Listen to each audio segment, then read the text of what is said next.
चाणक्य नीति दर्पण सप्तदशोध्याय। जिनने केवल पुस्तक के प्रतीति से पढ़ा, गुरु के निकट न पढ़ावे, सभा के बीच व्यभिचार से गर्भ वाली स्त्री के समान नहीं शोभते। उपकार करने पर प्रत्युपकार करना चाहिए और मारने पर मारना, इसमें अपराध नहीं होता।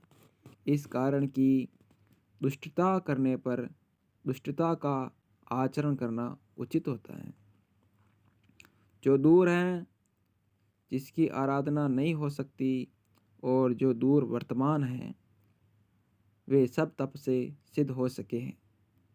इस कारण सबसे प्रबल तप है।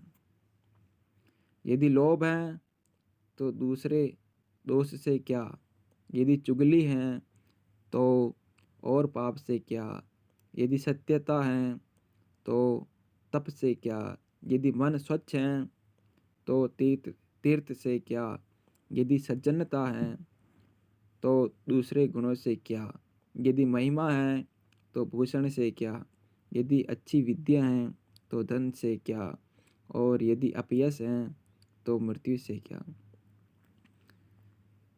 जिसका पिता रत्नों की खानी समुद्र है, अर्थात जिसका पिता रत्नों की खानी समुद्र है, लक्ष्मी जिसकी बहन, ऐसा संक भीख मांगता है, बिना दिया नहीं मिलता।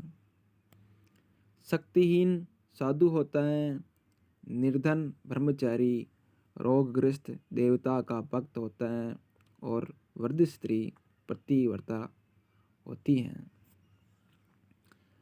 अन्न जल के समान कोई दान नहीं है, न द्वादशी के समान तिथि। गायत्री से बढ़कर कोई मंत्र नहीं है, न माता से बढ़कर कोई देवता। सांप के दांत में विष रहता है, मक्खी के सिर में विष है, बिच्छू की पूंछ में विष है। सब अंगों में दुर्जन विष ही से भरा रहता है। पति की आज्ञा बिना उपवास व्रत करने वाली स्त्री स्वामी की आयु हरती हैं, और वह स्त्री आप नरक में जाती हैं। न दानों से, न सैकड़ों उपवासों से, न तीर्थ के सेवन से स्त्री वैसी शुद्ध होती हैं जैसी स्वामी के चरणोदक से।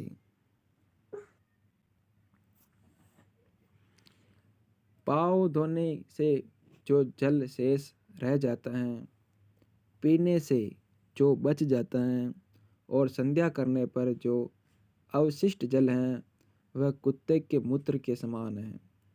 उसको पीकर चांद्रायण का व्रत करना चाहिए। दान से हाथ शोभता है, कंकण से नहीं। स्नान से शरीर शुद्ध होता है, चंदन से नहीं।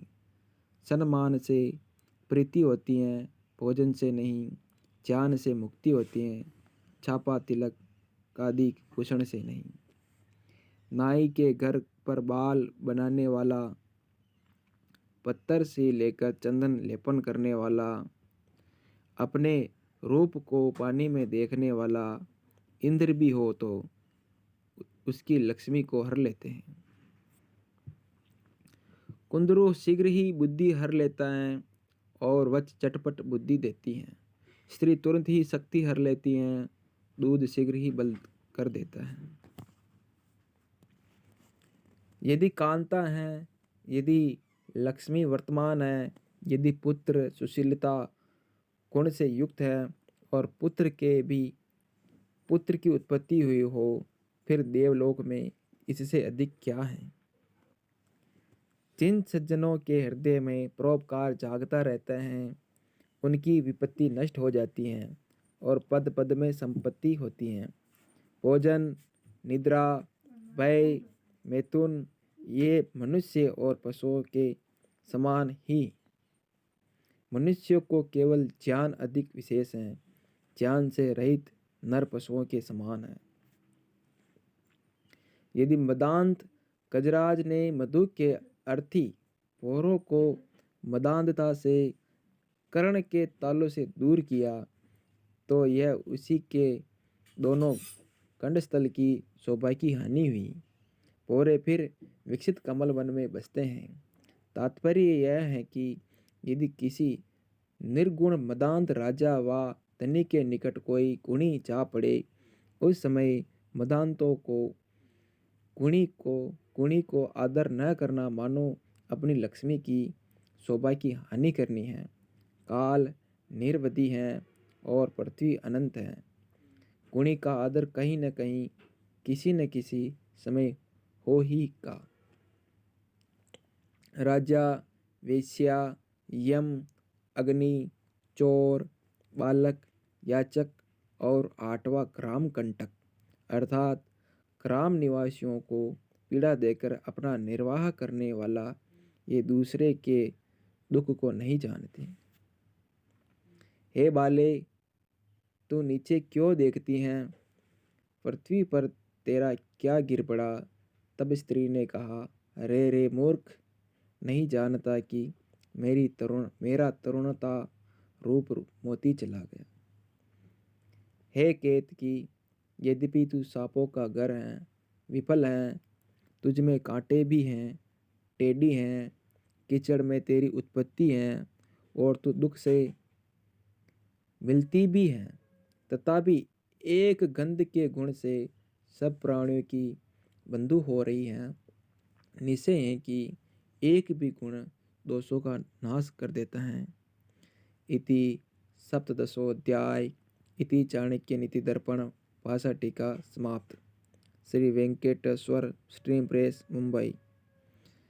अगर आप सज्जन इस पुस्तक को खरीदना चाहते हैं तो मैं अगले वीडियो में आपको श्री वेंकटेश्वर स्ट्रीम प्रेस मुंबई वाले का परिचय अर्थात पता दे दूँगा।